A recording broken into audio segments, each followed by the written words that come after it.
All right, you know what time it is. Neil Renner Rock Doc here with a story.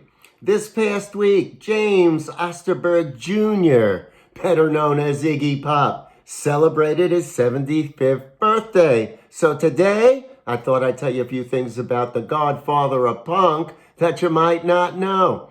And as usual, a little background first. Osterberg began his music career in Ann Arbor, Michigan as a drummer, playing in various high school bands, including one called the Iguanas, which is where he got his stage name, Iggy the Iguana. Stage name became his real name. At any rate, Iggy was inspired by Chicago blues, as well as bands like the Sonics, MC5, and the Doors. And so he formed a band called the Stooges, which was composed of him on vocals, Ron Ashton on guitar, Ashton's brother Scott on drums, and Dave Alexander on bass. Now the band began rehearsing, but they didn't feel confident enough to go out and perform. So they decided to go check out the music scene in New York City. Now, according to Iggy, I had the Stooges, and we didn't have the balls to go out and do it. There were two things that made us do it. One was seeing the Doors. We saw a show, and I just thought, well, this is so brazen. There's no excuse for us not to do it anymore. And the other thing was we went to New York City. We had gone to New York a couple months before just to check out the scene. And we had never been to a place like New York. We went down around 8th Street, where all the young tourists hang out, and we met these girls from New Jersey, from Princeton, New Jersey. They had a band called The Untouchable. And we're like, oh, you've got a band, sure. And they said, well, come to our house and see us play. And we didn't have anywhere to crash. And they played for us, and they completely rocked. And we were really ashamed.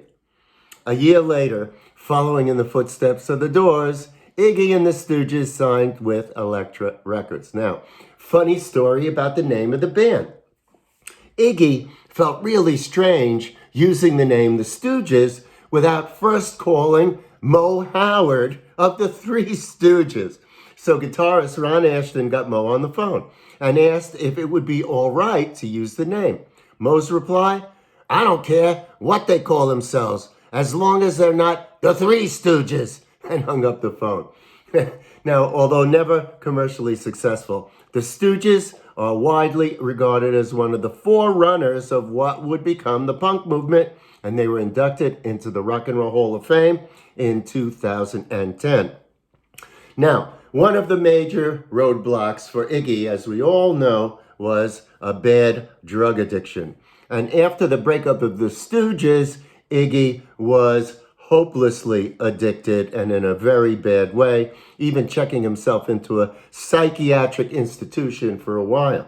And then David Bowie came along. Now, the two had met in 71, and Bowie wanted to support his friend. So in 76, the two relocated to West Berlin to wean themselves off their respective drug addictions, okay? And in 77, Iggy signed with RCA Records, and Bowie helped write and produce the album The Idiot and another album, Lust for Life, two of Iggy Pop's most acclaimed albums as a solo artist. All right, now, although Iggy Pop has had limited commercial success, he has remained both a cultural icon and a significant influence on a wide range of musicians in numerous genres. And in 2020, Iggy received a Grammy Lifetime Achievement Award.